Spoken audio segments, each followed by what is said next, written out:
लोकसभा चुनाव में मछली, मुस्लिम और मंगलसूत्र के बाद अब गोवंश की एंट्री हो गई है। मुख्यमंत्री योगी आदित्यनाथ चुनावी जनसभाओं में कांग्रेस के घोषणा पत्र में अल्पसंख्यकों के लिए किए गए वादे पर घेरा। और सीएम योगी ने कहा कि कांग्रेस ने अपने घोषणा पत्र में वादा किया कि सत्ता में आने पर अल्पसंख्यकों को खान पान की स्वतंत्रता देंगे, जिससे गोकशी बढ़ेगी, लेकिन हम ऐसा होने नहीं देंगे। बहुसंख्यक समाज परहेज करता है, पूरी तरह नापसंद करता है, वह गौ मांस नहीं खाता है, उसका विरोध करता है, गौ हत्या का विरोध करता है। अब कांग्रेस इतनी गिर चुकी है कि वह गौ हत्या को प्रश्रय देगी। ये गफलत में है। अरे उत्तर प्रदेश में हम लोग गौ कसी करने की बात तो दूर, कोई उसके बारे में भी सोचेगा ना तो उसको जहन्नम के द्वार उसके लिए पहले खुल जाएंगे, गौ हत्या बाद में करेगा। दरअसल कांग्रेस ने अपने घोषणा पत्र में अल्पसंख्यकों को पोशाक, खान पान, भाषा और व्यक्तिगत कानूनों की स्वतंत्रता सुनिश्चित करने का वादा किया है। अगर यूपी की बात करें तो यहाँ गोकशी के खिलाफ सख्त कानून है, जिसे 2020 में योगी सरकार ने मंजूरी दी थी और गोवध निवारण संशोधन अधिनियम में नए प्रावधान जोड़े। गोकशी और गोवंश तस्करी के लिए सख्त सजा का प्रावधान किया गया। गोवंश की तस्करी पर 10 साल की जेल और गोकशी पर कम से कम 3 साल की जेल, साथ ही न्यूनतम 3 लाख रुपए तक जुर्माना तय किया। मध्य प्रदेश की एक रैली में मुख्यमंत्री योगी आदित्यनाथ ने कांग्रेस पर बड़ा हमला किया। योगी आदित्यनाथ ने कांग्रेस के मैनिफेस्टो की तुलना औरंगजेब के जजिया कर से कर दी और कहा कि विरासत टैक्स बिल्कुल जजिया टैक्स की तरह ही है। औरंगजेब ने एक कर लगाया था, उसका नाम है जजिया कर। आज कांग्रेस भी अपने मैनिफेस्टो में जजिया कर की बात करती है। ये जजिया कर क्या है? जो उन्होंने विरासत टैक्स की बात की है।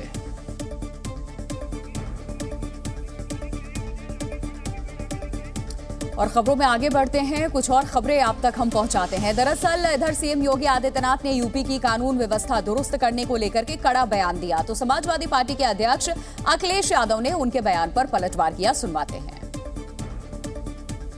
उत्तर प्रदेश सरकार में जब भाजपा को मौका मिला तो रामलला तो अयोध्या में विराजमान हुए, लेकिन वहां के माफिया और अपराधी राम नाम सत्य है की यात्रा में भी चले गए हैं। इन्होंने गरीबों के घरों पर, गरीबों की जमीनों पर बुलडोजर चलाए हैं। एक माँ बेटी को जिंदा जला दिया था, बुलडोजर से मार दिया था, याद होगा आपको। दिल्ली कांग्रेस अध्यक्ष पद से इस्तीफा देने के बाद अरविंदर सिंह लवली ने आखिरकार वो फैसला ले ही लिया जिसके कयास पहले से ही लगाए जा रहे थे। अरविंदर सिंह लवली ने बीजेपी की सदस्यता ले ली। यही नहीं, अरविंदर सिंह लवली के साथ कांग्रेस नेता राजकुमार चौहान, अमित मलिक, नसीब सिंह और नीरज बसोया ने भी बीजेपी का दामन थाम लिया। ये हमने भाषण सुना था कतरे कतरे का, आज कांग्रेस पार्टी कतरे कतरे से टुकड़े टुकड़े तक पहुंच गई है। इसलिए जो है हम लोगों ने फैसला किया कि देश के लिए कोई पार्टी अगर लड़ रही है तो हमको घर बैठने की बजाय उस पार्टी में अपना योगदान देना चाहिए। इस दौरान लवली ने कांग्रेस पर हमला बोलते हुए ये भी कहा कि आला कमान को पार्टी बचाने और उसे मजबूत करने में कोई दिलचस्पी नहीं है। मैंने पिछले संडे को इस्तीफा दिया था, आज सैटरडे हो गया, तो इसलिए हमारे तमाम साथियों ने कहा कि जिन लोगों को ना अपनी पार्टी की चिंता है ना देश की चिंता है, हम आपको घर नहीं बैठने देंगे। यही नहीं, अरविंदर सिंह लवली ने यह भी कहा कि कांग्रेस आला कमान ने उनसे बात तक करने की जहमत नहीं उठाई। अरविंदर सिंह लवली का बीजेपी में शामिल होना कांग्रेस के लिए किसी झटके से कम नहीं है, तो वहीं बड़ी बात यह है कि आज सिर्फ 5 कांग्रेसियों ने बीजेपी का दामन थामा। आने वाले समय में कुछ और कांग्रेसी भी पार्टी छोड़ सकते हैं, जिसका इशारा खुद अरविंदर सिंह लवली ने किया। मीडिया से बातचीत करते हुए उन्होंने कहा कि अभी तो सिर्फ 5 लोगों ने पार्टी छोड़ी है, कारवां काफी लंबा है। तमाम साथियों ने, और हम केवल आज हम ये 5 साथी नहीं है, एक लंबा काफिला है जिन्होंने ये तय किया है। आने वाले समय में आप देखोगे कि नरेंद्र मोदी जी, नड्डा जी, अमित शाह जी का धन्यवाद करते हुए हम निश्चित रूप से दिल्ली के लोगों की लड़ाई भारतीय जनता पार्टी में रह के मजबूती के साथ जो है हम लोग लड़ेंगे। वहीं दिल्ली बीजेपी प्रदेश अध्यक्ष वीरेंद्र सचदेवा ने इस दौरान कांग्रेस और आम आदमी पार्टी पर निशाना साधा। जिस दिन लवली जी और आप सबने इस्तीफा दिया था, मैंने उसी दिन कहा था कि दिल्ली में जो व्यक्ति मूल रूप से दिल्ली को प्यार करता है वो दिल्ली में ऐसे लोगों के साथ खड़ा नहीं हो सकता जिन्होंने दिल्ली को लूटने का काम किया है। तो ये पहली बार नहीं है जब अरविंदर सिंह लवली और राजकुमार चौहान ने कांग्रेस छोड़ करके बीजेपी का दामन थामा हो। इससे पहले भी वो कांग्रेस से नाराज होकर बीजेपी में शामिल हो चुके हैं। अरविंदर सिंह लवली ने साल 2017 में टिकट बंटवारे पर नाराजगी जताते हुए कांग्रेस से इस्तीफा दे दिया था और बीजेपी में शामिल हो गए थे, लेकिन फरवरी 2018 में वो एक बार फिर कांग्रेस में लौट आए थे। तब उन्होंने कहा था कि मेरे लिए बीजेपी में जाना कोई खुशी का फैसला नहीं था, तब मैंने पीड़ा में फैसला लिया था। वहीं राजकुमार चौहान ने साल 2019 में उत्तर पश्चिम दिल्ली क्षेत्र से टिकट मांगा था, लेकिन उन्हें टिकट नहीं मिला था। इसके विरोध में वो मतदान होने से एक दिन पहले बीजेपी में शामिल हो गए थे। यही नहीं, राजकुमार चौहान ने बीजेपी के उत्तर पश्चिम दिल्ली सीट से लोकसभा उम्मीदवार हंसराज हंस को रिकॉर्ड जीत दिलाने में अहम भूमिका निभाई थी।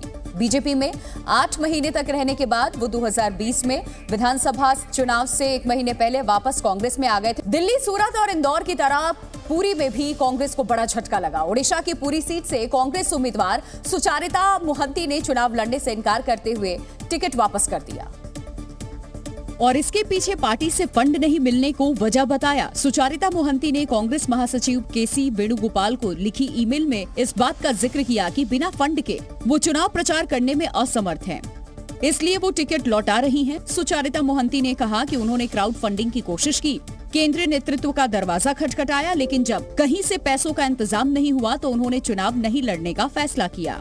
Party had given me the ticket but I return the ticket because party was not able to fund me, so it was not possible for me to campaign. इससे पहले कांग्रेस को सूरत और इंदौर से भी झटका लग चुका है, जहां सूरत में कांग्रेस प्रत्याशी नीलेश कुंभानी का नामांकन रद्द हो गया था। उन पर बीजेपी से मिलीभगत के आरोप लगे थे। इंदौर में अक्षय कांति बम नामांकन वापस लेने के बाद बीजेपी में शामिल हो गए थे और अब पुरी से सुचारिता मोहंती ने फंड न मिलने की वजह से टिकट लौटा दिया। सुचारिता के पीछे हटने से अब पूरी सीट पर बीजेपी को संबित पात्रा का मुकाबला बीजेटी के पिनाकी मिश्रा से होगा। पश्चिम बंगाल के राज्यपाल सीवी आनंद बोस पर यौन उत्पीड़न मामले में पुलिस ने अब जांच टीम गठित कर दी है, साथ ही चश्मदीदों से पूछताछ करेगी।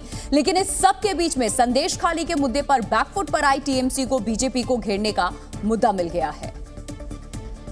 पश्चिम बंगाल की मुख्यमंत्री ममता बनर्जी ने निशाना साधा और बीजेपी से सवाल पूछा कि इस मुद्दे पर चुप क्यों हैं। কেন্দ্রের প্রতিনিধি মাননীয় রাজ্যপাল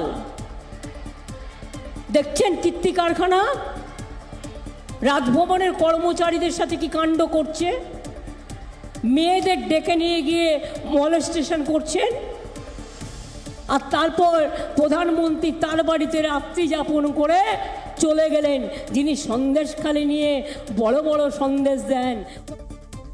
तो वहीं भारतीय जनता पार्टी ने इसे राजनीतिक साजिश करार दिया। गवर्नर साहब को उन्होंने जिस ढंग से वो एक लड़की को देखे एक श्लीलता हानि का असॉल्ट करने का जो केस लगाया, ये पूरा साजिश है। पश्चिम बंगाल के राज्यपाल सीवी आनंद बोस पर राजभवन की एक संविदा महिला कर्मचारी ने यौन शोषण का आरोप लगाया है और मामले को लेकर के हरे स्ट्रीट थाने में लिखित शिकायत की, जिसके लिए कोलकाता पुलिस ने एक जांच टीम भी बनाई है। हालांकि गवर्नर ने अपने ऊपर लगे आरोपों का खंडन भी किया। और पश्चिम बंगाल से इस वक्त बड़ी खबर सामने आ रही है। पश्चिम बंगाल के मेदिनीपुर में तृणमूल कांग्रेस और बीजेपी कार्यकर्ता भिड़े। मेदिनीपुर में बीजेपी उम्मीदवार का काफिला रोक करके हंगामा किया गया। अभिजीत उपाध्याय आपको बता दें यहां पहुंचे हुए थे नॉमिनेशन फाइल करने के लिए। मेदिनीपुर से बीजेपी के उम्मीदवार हैं, नामांकन के लिए यहां जा रहे थे, तभी ये सब कुछ हुआ। पूर्वी मेदिनीपुर में जमकर के पश्चिम बंगाल में हंगामा हुआ। बीजेपी उम्मीदवार के काफिले में हंगामा हुआ। बीजेपी और टीएमसी के कार्यकर्ता आपस में भिड़ते नजर आए। अभिजीत गंगोपाध्याय जा रहे थे नॉमिनेशन फाइल करने, उस वक्त ये सब कुछ हुआ। रायबरेली से राहुल गांधी के नामांकन भरने के बाद अब वहां की सियासत में शतरंज के खिलाड़ी की भी एंट्री हो गई है। पूर्व वर्ल्ड चैंपियन गैरी कॉस्पोरोव का राहुल पर एक कमेंट इस वक्त चर्चा में है, जिसमें गैरी कॉस्पोरोव ने राहुल के रायबरेली जीतने पर तंज कसा। सोशल मीडिया में गैरी कॉस्पोरोव ने लिखा कि पारंपरिक नियम ये कहता है कि टॉप पोजीशन के लिए चुनौती देने से पहले आपको रायबरेली से जीतना चाहिए।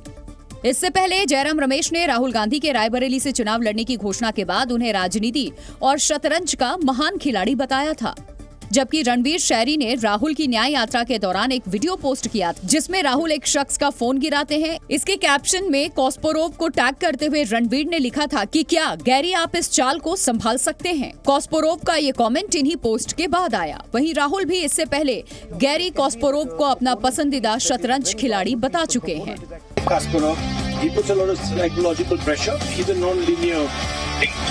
कॉस्पोरोव ने अपनी एक और पोस्ट में लिखा कि मैं उम्मीद करता हूं कि मेरा ये छोटा सा मजाक भारतीय राजनीति में एक्सपर्ट के तौर पर नहीं देखा जाएगा।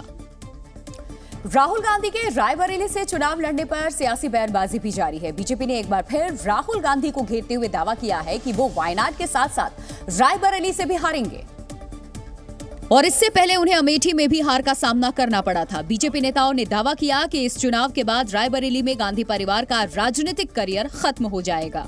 2 सीटें तबाह कर दी हैं परिवार की, तीसरी रायबरेली वो बड़े मार्जिन से हारेंगे और रायबरेली जिसने गांधी परिवार का राजनीतिक कद बढ़ाया था, राजनीतिक में उनको स्थापित किया था, वही रायबरेली अब गांधी परिवार का राजनीतिक करियर खत्म करने जा रहा है। वहीं कांग्रेस ने रायबरेली के साथ साथ अमेठी में भी जीत का दावा किया। अमेठी में केएल शर्मा जी जीतेंगे स्पष्ट बहुमत से और राहुल जी तो जीतना तो बिल्कुल तय हो गया है, वो रायबरेली से जरूर जीतेंगे। इस बीच संजय राउत ने भी अमेठी से स्मृति ईरानी की हार का दावा किया। मुझे स्मृति ईरानी के ऊपर बहुत दया और तरस आती है क्योंकि वो अब राहुल गांधी की पीए से हारने वाली है, राहुल गांधी से नहीं।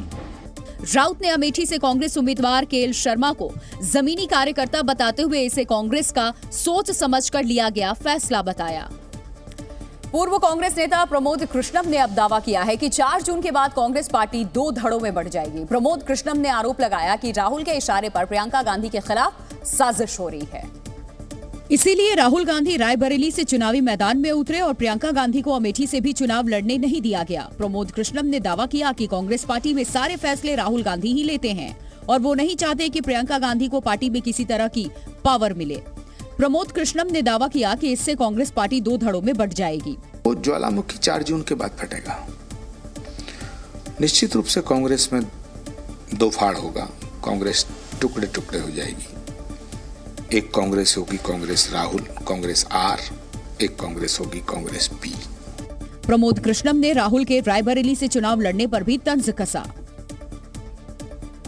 पाकिस्तान के पूर्व सूचना प्रसारण मंत्री और इमरान खान के करीबी चौधरी फवाद हुसैन ने सोशल मीडिया हैंडल एक्स पर एक बार फिर कांग्रेस नेता राहुल गांधी की तारीफ की और इस बार उन्होंने राहुल की तुलना भारत के पहले प्रधानमंत्री जवाहरलाल नेहरू से कर दी। चौधरी फवाद हुसैन ने राहुल गांधी की तारीफ करते हुए लिखा कि राहुल गांधी अपने नाना जवाहरलाल नेहरू की तरह ही समाजवादी हैं। विभाजन के 75 साल बाद भी भारत और पाकिस्तान की समस्याएं एक जैसी हैं। यही नहीं, फवाद ने राहुल गांधी के भाषण का जिक्र करते हुए लिखा कि संपत्ति का उचित वितरण पूंजीवाद की सबसे बड़ी चुनौती है। उन्होंने राहुल के उस भाषण को कोट किया जिसमें उन्होंने कहा था कि 30 या 50 परिवारों के पास भारत की 70% संपत्ति है। फवाद चौधरी के बयान की जहां सोशल मीडिया यूजर्स ने आलोचना की, तो वहीं चुनावी माहौल में बीजेपी और कांग्रेस एक बार फिर बॉर्डर पार से आए इस बयान पर गुत्थम गुत्था होती नजर आई।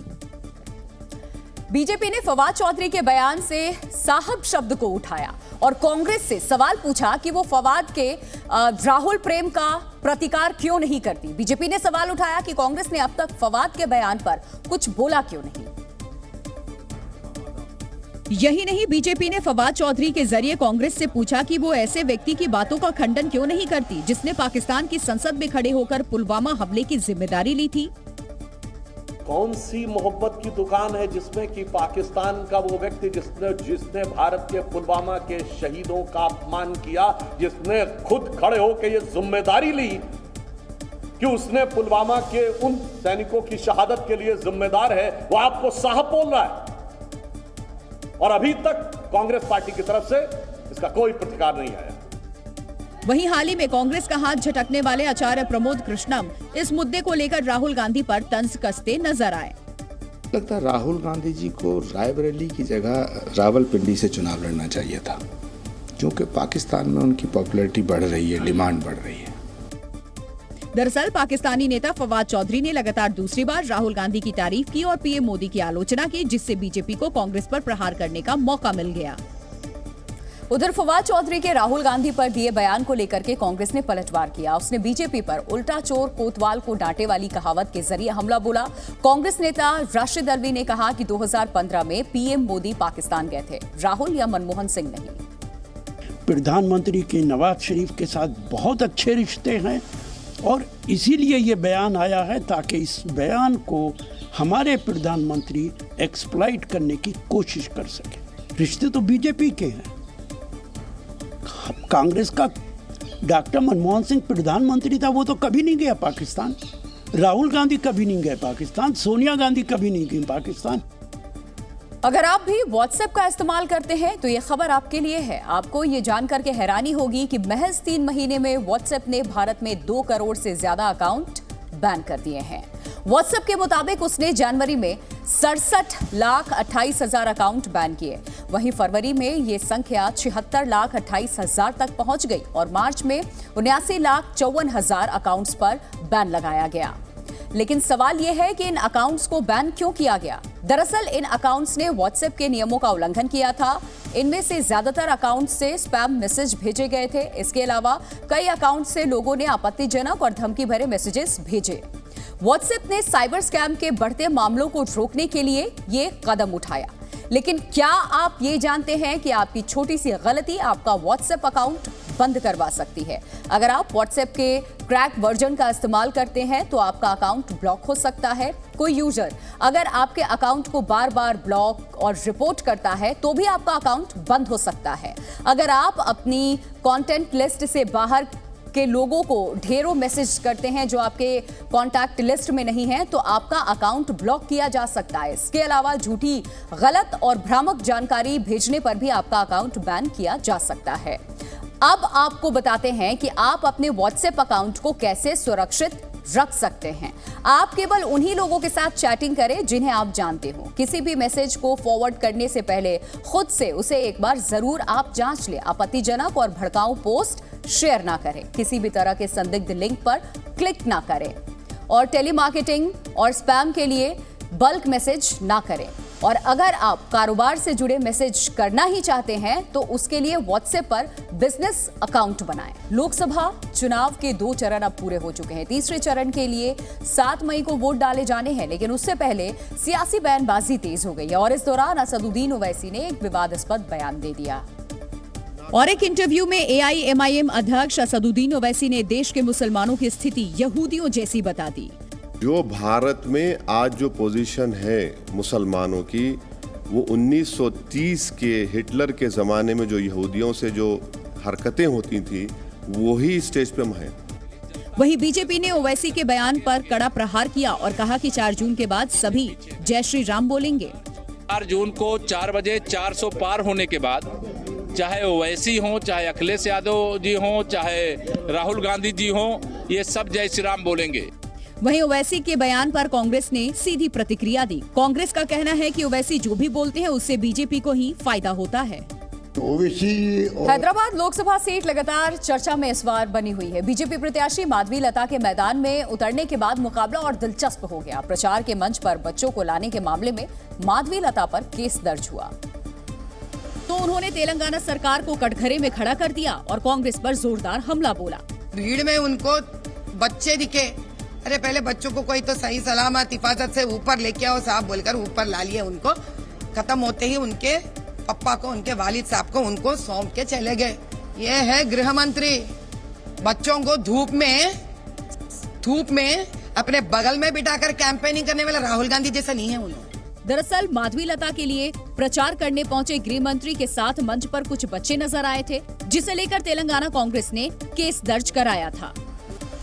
नेशनल कॉन्फ्रेंस के अध्यक्ष फारूक अब्दुल्ला ने प्रधानमंत्री नरेंद्र मोदी पर तीखा हमला बोला। फारूक अब्दुल्ला ने आरोप लगाया कि देश में मुसलमानों के ऊपर हमले हो रहे हैं, जिसके लिए फारूक अब्दुल्ला ने किसी और को नहीं बल्कि सीधे तौर पर प्रधानमंत्री नरेंद्र मोदी को जिम्मेदार ठहराया और प्रधानमंत्री मोदी से नफरत न फैलाने की अपील की।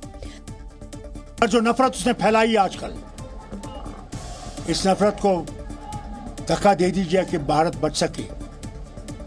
भारत तरक्की नहीं करेगा जब तक अमन अंदर नहीं होगा।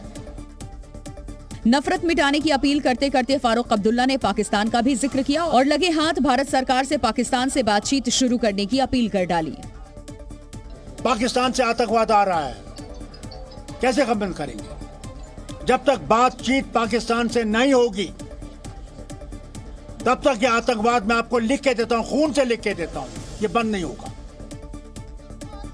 फारूक अब्दुल्ला ने दलील दी कि जब तक भारत पाकिस्तान के बीच अच्छे रिश्ते नहीं होंगे, कश्मीर में शांति नहीं आएगी। और बड़ी खबर इस वक्त सामने आ रही है उत्तर प्रदेश के मुख्यमंत्री योगी आदित्यनाथ से जुड़ी हुई। इनका बड़ा बयान सामने आया। उन्होंने ये कहा कि जिनको जिहाद से प्यार है वो पाकिस्तान चले जाएं। भारत राम कृष्ण की धरती है, जिहाद की नहीं। योगी ने आगे कहा कि जिहाद की बात करने वालों को शर्म आनी चाहिए। सुनवाते हैं। लोग जिहाद की बात कर रहे हैं, इनको शर्म आनी चाहिए कि इनके आकाओं ने पहले देश का बंटवारा किया था और आज जिहाद की बात करके देश के लोकतंत्र को ये लोग कलंकित करना चाहते हैं। इनको बताया जाना चाहिए कि जिहाद में अगर इतना ही प्यार है तो भूखों मरने के लिए भिखमंगे पाकिस्तान के पास जाइए जो आज 2 जून रोटी के लिए तड़प रहा है। रेप पार्टी में सांपों का जहर परोसने के बाद एक और मामले में यूट्यूबर एल्विश यादव की मुश्किलें बढ़ गई हैं और इस बार ईडी ने एल्विश यादव के खिलाफ मनी लॉन्ड्रिंग का मुकदमा दर्ज कर लिया, जिसके बाद एल्विश यादव एक बार फिर मुश्किलों में आ गए। मनी लॉन्ड्रिंग का केस दर्ज होने के बाद ईडी की टीम जल्द ही एल्विश यादव को समन भेजकर पूछताछ के लिए बुला सकती है। बताया जा रहा है कि जल्द ही ईडी एल्विश यादव से उनकी संपत्ति को लेकर पूछताछ करेगी। ईडी एल्विश यादव के पास मौजूद लग्जरी कारों के बारे में जांच कर सकती है। इसके अलावा ईडी की टीम उन होटल, रिजॉर्ट्स और फार्म मालिकों से भी पूछताछ करेगी जहां एल्विश यादव कभी पार्टी में शामिल हुए थे। वहीं दिल्ली एनसीआर में हुई रेप पार्टी में सांपों के जहर की सप्लाई के मामले में भी ईडी की टीम एल्विश यादव से सवाल जवाब कर सकती है। देखिए, अभी हमें ईडी की कोई एफआईआर नहीं मिली है जिससे कि हम बता सकें कि किस मामले में और क्या उनके तथ्य हैं जो उन्होंने ईडी में एफआईआर दर्ज की है। जबकि जो इस प्रकरण में नोएडा वाले में चार्जशीट फाइल की गई है एल्विश के खिलाफ, उसमें कोई एविडेंस मनी लॉन्ड्रिंग से संबंधित नहीं है। दरअसल 2 नवंबर को नोएडा पुलिस ने जब एल्विश यादव के खिलाफ रेप पार्टी में सांपों का जहर परोसने के मामले में केस दर्ज किया था, तब नोएडा पुलिस ने ईडी को भी इस मामले में जानकारी दी थी, जिसके बाद ईडी ने मनी लॉन्ड्रिंग का केस दर्ज किया है। सूत्र बता रहे हैं कि जल्द ही ईडी की लखनऊ जोनल की टीम एल्विश यादव को पूछताछ के लिए बुला सकती है। तीसरे चरण की वोटिंग से पहले तेजस्वी यादव ने हिंदू मुसलमान वाले बयान पर अब सियासत गर्मा गई है। तेजस्वी यादव ने एक रैली को संबोधित करते हुए कहा कि जब तीनों सेना के प्रमुख हिंदू हैं तो फिर हिंदू धर्म खतरे में कैसे हो सकता है। इसके साथ ही तेजस्वी यादव ने बीजेपी के नेताओं को ठग बताया और आरोप लगाया कि मुसलमानों से नहीं बल्कि हिंदू महंगाई और गरीबी से खतरे में हैं। क्या बोला, क्या देंगे? कुछ नहीं। हिंदू मुस्लिम खतरा है रे सनातनी के। प्रधानमंत्री हमारे सनातन धर्म के, राष्ट्रपति सनातन धर्म के, तीनों सेना के अध्यक्ष सनातन धर्म के, सब मुख्यमंत्री सनातन धर्म के, हर प्रदेश के हर गवर्नर सनातन धर्म के, फिर भी कह रहे सनातनी खतरे में। कैसे रे भाई? अरे सब ठग लोग हैं। तेजस्वी यादव ने कहा कि बीजेपी के लोग समाज को बांटकर राज करना चाहते हैं, इसीलिए जनता को इनके झांसे में नहीं आना चाहिए। तेजस्वी यादव का ये बयान सामने आते ही सियासत गर्मा गई, क्योंकि तेजस्वी यादव ने बीजेपी पर हिंदू मुसलमान की राजनीति करने का आरोप लगाया तो बीजेपी नेता बुरी तरह भड़क गए और तेजस्वी यादव के खिलाफ खुलकर हमला बोल दिया। बीजेपी नेता रविशंकर प्रसाद ने तो तेजस्वी यादव को अपने राजनीतिक फायदे के लिए सेना को राजनीति में ना ही घसीटने की चेतावनी दी। तेजस्वी यादव को क्या हो गया है? राहुल गांधी की तरह माओवादी सोच उन पर भी हावी हो गई है। क्या सेना के प्रमुख को राजनीति के अखाड़े में फुटबॉल बनाएंगे? वो हार रहे हैं, हताश हैं तो कुछ भी बोल देंगे। बीजेपी ने आरोप लगाया कि जो लोग राम मंदिर के उद्घाटन में नहीं गए वो हम पर हिंदू मुसलमान करने का आरोप लगा रहे हैं, जबकि बीजेपी के इन आरोपों के जवाब में आरजेडी ने भी बयान दिया और बीजेपी नेताओं को महंगाई बेरोजगारी पर बात करने की चुनौती दी, जिस पर विवाद और बढ़ गया। इस भारत को श्रेष्ठ बनाने में मोदी जी लगे और लालू जी का पूरा परिवार बिहार और देश को लूटने में लगा। और नफरत और घृणा जिसका बीज बो करके प्रधानमंत्री जी सोचते हैं कि चुनाव जीत जाएंगे, उस नफरत की फसल का भी खात्मा सुनिश्चित करेंगे। दरअसल नीतीश कुमार के एनडीए में शामिल होने के बाद बिहार में बीजेपी और आरजेडी के बीच सीधा मुकाबला है। इसीलिए बिहार की सभी 40 सीट जीतने के लिए बीजेपी और आरजेडी दोनों ने ही जोर लगा रखा है। इंसान इंश्योरेंस करवाता है ताकि मुश्किल समय में वे उससे आर्थिक मदद ले सके, लेकिन उपभोक्ता मामलों के विभाग के आंकड़ों के मुताबिक लाखों लोग इंश्योरेंस के क्लेम पाने के लिए जूझ रहे हैं। नवभारत टाइम्स की रिपोर्ट के मुताबिक उपभोक्ता मामलों के विभाग में सबसे ज्यादा इंश्योरेंस क्लेम में जुड़ी शिकायतें आ रही हैं। विभाग के पास कुल 5.5 लाख शिकायतें आई, जिनमें 1,60,000 से ज्यादा इंश्योरेंस से जुड़ी हुई थी। सर्वे एजेंसी लोकल सर्कल्स के एक सर्वे में लोगों ने बीमा कंपनियों की ओर से हेल्थ इंश्योरेंस क्लेम के रिजेक्शन को बड़ा मुद्दा बताया है। सर्वे में 43% लोगों ने बताया कि उन्हें हेल्थ इंश्योरेंस क्लेम पाने में दिक्कत आई है। वहीं 24% लोगों को मोटर इंश्योरेंस का क्लेम पाने में मुश्किल हुई, जबकि 10% लोगों को होम इंश्योरेंस के क्लेम के लिए जूझना पड़ा। लोकल सर्कल्स के मुताबिक देश में सबसे ज्यादा 82% लोगों ने मोटर इंश्योरेंस करवाया, 76% के पास हेल्थ इंश्योरेंस है और वहीं 22% लोगों के पास होम इंश्योरेंस पॉलिसी है। जेल में बंद इमरान खान को अब अपनी जान का डर सताने लगा है। पाकिस्तान के पूर्व प्रधानमंत्री इमरान खान ने जेल से चिट्ठी लिख करके आर्मी चीफ आसिम मुनीर के खिलाफ गंभीर आरोप लगाए और कहा कि उन्हें जान से मारने की साजिश रची जा रही है। ब्रिटेन के डेली टेलीग्राफ अखबार के लिए रावलपिंडी की अदियाला जेल से लिखी गई एक चिट्ठी में 71 साल के इमरान खान ने लिखा कि सेना ने उनके खिलाफ वो सब कुछ किया जो वो कर सकती थी। अब सेना किसी भी तरह उनकी हत्या करवाना चाहती है। बुशरा और उन्हें कुछ होता है तो इसके लिए जिम्मेदार आसिम मुनीर होंगे। वो डरते नहीं हैं क्योंकि उनका विश्वास मजबूत है और गुलामी के बजाय मौत को गले लगाना पसंद करेंगे। इसके अलावा इमरान खान ने अपनी चिट्ठी में देश के खराब हालात, भ्रष्टाचार और सेना के जुल्मों का भी जिक्र किया। उन्होंने कहा, अगर ऐसा ही चलता रहा तो 1971 की तरह पाकिस्तान के एक बार फिर से 2 टुकड़े हो जाएंगे। इमरान खान की चिट्ठी से पाकिस्तान की सियासत में भूचाल आ गया तो वहीं सेना ने उनके आरोपों को सिरे से खारिज करते हुए मामले को संभालने की कोशिश की। लेकिन सवाल यह है कि इमरान खान सेना पर बेबुनियाद आरोप क्यों लगाएंगे। दरअसल पाकिस्तान के सेना प्रमुख आसिम मुनीर और पूर्व प्रधानमंत्री इमरान खान के बीच 36 का आंकड़ा है। इमरान खान का आरोप है कि उन्हीं की वजह से नवाज शरीफ वापस पाकिस्तान लौटे और पीएमएलएन के नेतृत्व में सरकार बनी।